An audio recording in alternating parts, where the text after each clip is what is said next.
Hello everyone, so this is Tulun Gupta, currently working as a weekly resource intern at inSAKE Solutions.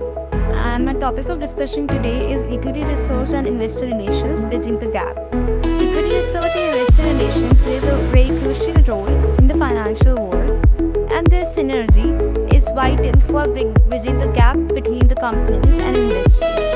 Equity research analysts diligently analyze financial data and market price to provide valuable insights and investments and recommendations.